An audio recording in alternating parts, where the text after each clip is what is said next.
I would like to extend my sincere gratitude and appreciation to Dr. Greg Mills and the BRENTHURTS Foundation for organizing this important African Security Dialogue Conference in our country and in our capital, Hargeisa. The choice of the venue is a clear indication of the prevailing peace and stability in Somaliland and the confidence you all have to Somaliland. Thank you all, and I am looking forward to a very productive and valuable outcome from the workshop. Our journey to statehood, Somaliland's journey to statehood was an arduous process. The determination of our people to establish their own state was so overpowering,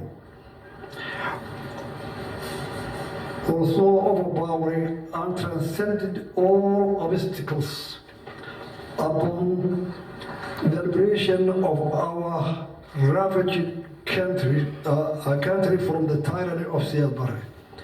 We inherited a war-ravaged country in which tens of thousands of our people had been killed, many thousands injured, and the main cities of our country, like Hargeisa, Burma, galay, almost entirely has been destroyed.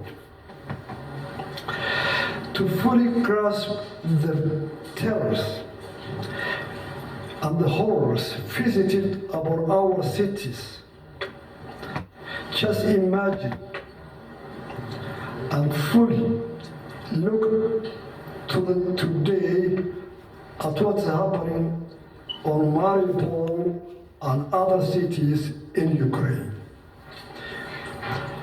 Despite the infrastructure has been destroyed, territory extensively have been mined, millions of internally and externally displaced people were starting to return home and they needed support.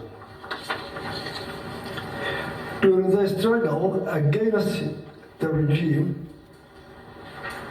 Siad Barre, the dictator, deliberately exploited clan divisions in an effort to retain his power.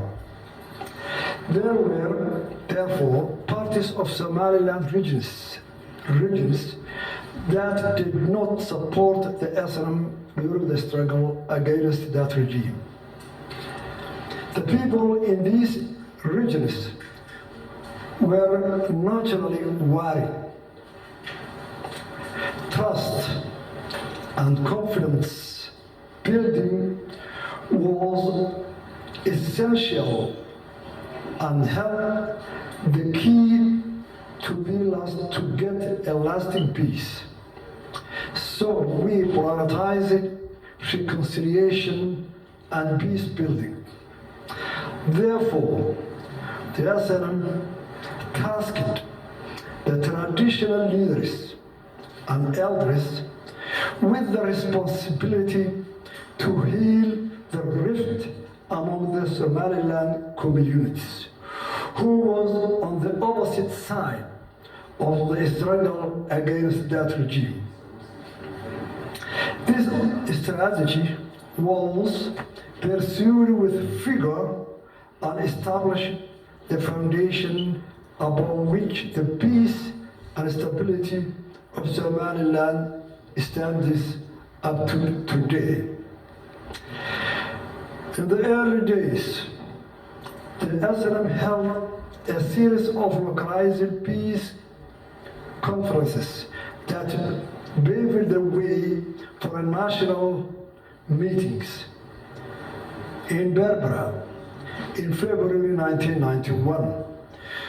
That conference turned to set the scene for a larger national conference to be held in Bobo in April and May 1991. These series of localized meetings were instrumental in trust building, reconciliation, and cemented peace among the people of Somaliland.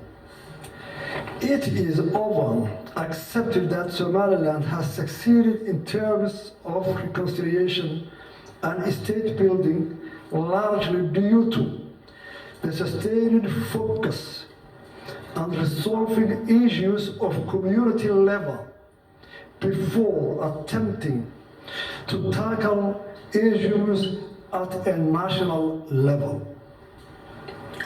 Communities were allowed to resolve immediate disputes and agree terms of the future discussions before moving to tackle issues on regional and then to national levels. Somaliland's reconciliation peace building process was largely homegrown, locally financed, and organized as a result of initiatives taken by a diverse range of actors with broad support from the grassroots. At the Board Grand Conference, all Somaliland clans, their traditional leaders, politicians, intellectuals, and businessmen participated on a voluntary basis. The funding came primarily from the Somaliland communities and diaspora, with women playing a fundamental role in fundraising. The most consequential decision reached by the Board Conference was the restoration of Somaliland independence. Solutions made by the conference included mandating given to SNM to form a government to run the country for 2 years with its chairman, Abdurrahman Ahmed Ali, as the president, and vice chairman, Hassan Isa Jama, as vice president. The Central Committee of the SNM became the national parliament, with 37 seats allocated to the Awdal and Sool region. The democratic culture of SNM, even before the liberation of the country, played an important role in its acceptance to run the country only for 2 years. During the time of Liberation Front, as a Liberation Front, SNM had elected 5 chairmen, with each one succeeding his predecessor in a peaceful transfer of power. It had its executive committee, which acted as a government, and a central committee acting as a parliament. It had a singular chain of command, even though its arms were located in various parts of the country and were supported logistically and financially by different communities. Immediately upon becoming the government, the SNM government found itself in a dire financial situation.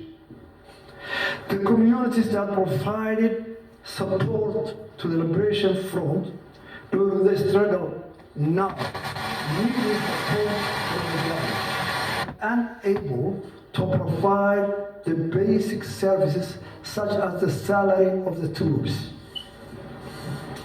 Subsequently, when the division within the SNM flared into conflict, as happened in 1991 and 94, the system of customary leadership kicked in and enabled the elders to apply traditional conflict resolution procedures. The actual process of state building in Somaliland started with the Borama Conference. The Borama Conference was very different from that which was held in Boro. Unlike the Borama Conference, which was primarily concerned with the reconciliation of the future of Somaliland, the purpose of the Borama Conference was to establish the system of governance that would be employed in the future. The Borama Conference lasted more than 5 months, which allowed the stakeholders to debate a wide range of topics of national level concerning to address the stakeholders' future government and their administration, how it will look future.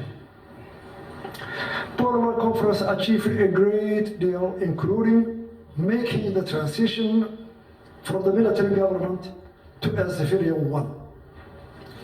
The conference showcased the Somaliland negotiation model, which tends to work on the basis of consensus, is the best foundation of decision-making.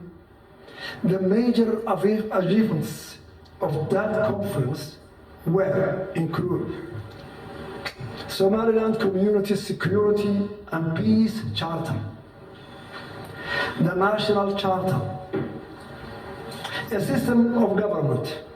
After studying and debating different systems of government, the conference finally agreed on an executive president and bicameral parliament of equal members, 75 seats at that time. The formation of the government, the SNM handed power over the Guti to enable the election of the president and the vice president.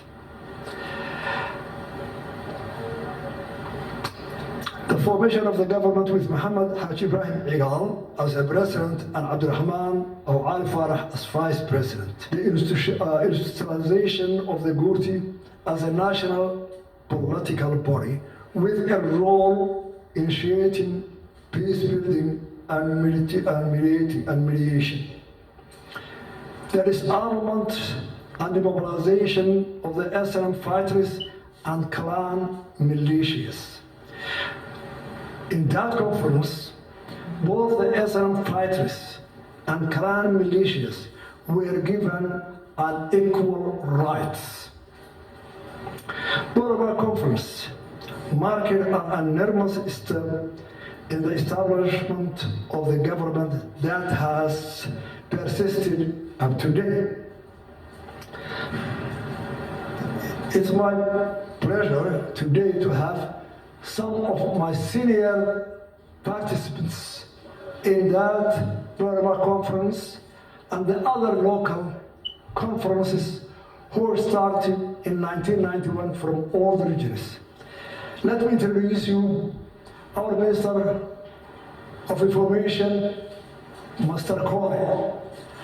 At that one, in 1991, he was a young lieutenant from the Siyaset regime when the government failed. And the first weeks of his fall, that failure of the government, he came to his region, Asaro, and passed to Hargeisa, and he was one of the first personalities who have the courage to come and to discuss and participate in discussions with the SNM. His counterpart at that time was the opposite side, was one of the leaders and the commanders of our SNM forces, who was an old and experienced Colonel Mohammed Kahin, the Minister of the Interior. They were the first personalities who were sitting together on opposite sides at that time. The other person I'm introducing you is Muhammad Abdullahi Muhammad Duale, our ex-foreign minister. He was an SNM veteran, and at that time he is also from the eastern regions, and he was the intellectuals who at that time were leading that meetings in the far remote villages. Conference between Kore and Commander Kai. It's my pleasure to introduce to you today our very experienced journalist, who was only maybe our few journalists who were in the combat zone, a veteran of SNM, and the president of the Veteran Association in 1991 at that time, who was one of the main tools and organizations who were going to mediate between the SNM and the other militias and the leaders, Mr. Yusuf Abdi Gabore, who is still here today. It's my pleasure to have all my colleagues at that time. At that time, I was the Minister of Interior, and all of them were helping me, and they were facilitators to make all these decisions. They were the people who were all the time advising with the Gurti and harmonizing the cultural and the customary law and the government, institutions of the government. The system of Somaliland government has since evolved from clans-based system to one of the multi-party democracy in a new constitution which was approved by referendum on May 31, 2001 by 97.1% of our population. Somaliland has had 5 presidents since 1991. Each one of them elected on a peaceful basis. The last 3 were elected in a transparent, peaceful, one person, one vote, democratic elections. All the power has been transferred by in a peaceful condition. In addition to the peaceful process of the presidential elections, successful elections have also been held for local governments. December 2002, November 2012, and May 2021. And the lower house of the parliament, September 2005 and May 2021. Ladies and gentlemen, peace and functioning state institutions has opened up to the space for economic development and growth. As a nation of entrepreneurs, the private sector quickly flourished. Today, the private sector constitutes almost 90% of our GDP. It is the intention of the government to nurture and to facilitate the growth of our private sector, which is the main engine of our economic growth.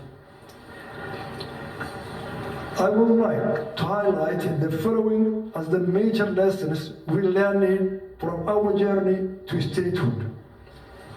Peace is the foundation upon which state building and economic development are anchored.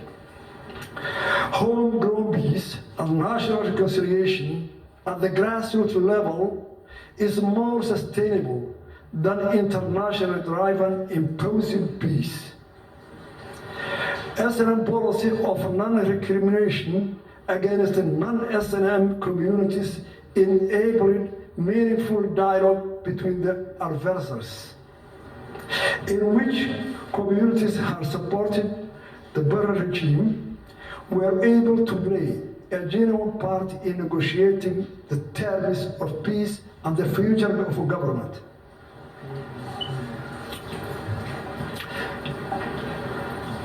That an act of kindness, even to your enemies, is better than revenge. In a gesture of that goodwill and human decency, SNM not only allowed thousands of refugees and regime's military forces to leave their country peacefully, but provided with provisions. Nearly 1,000 soldiers from the Shir regime who were from Somalia has been allowed to go freely to their country with logistical support in the hands of General Arre. And that was negotiated by the SN elders and leaders in Borgo. That the nation is bigger than the individual or group of power to an elected civilian government. SNM was only the National Liberation Front in Africa that voluntarily handed over power to the civilian administration peacefully and willingly. Thus, gaining the confidence during the liberation of the struggle have also supported them for building the government institutions in Somaliland. A resilient and determined people can overcome an enormous challenge. After 31 years of independence, Somaliland, with limited international support and enormous needs and challenges, is thriving and capable of managing its own affairs. The private sector is the main engine of economic growth, and the role of the government is to nurture the private sector through provision of conducive environment, targeted and the right amount of international aid is far better than an overwhelming and unaccountable aid which only breeds corruption and a source of conflict. Thank you very much.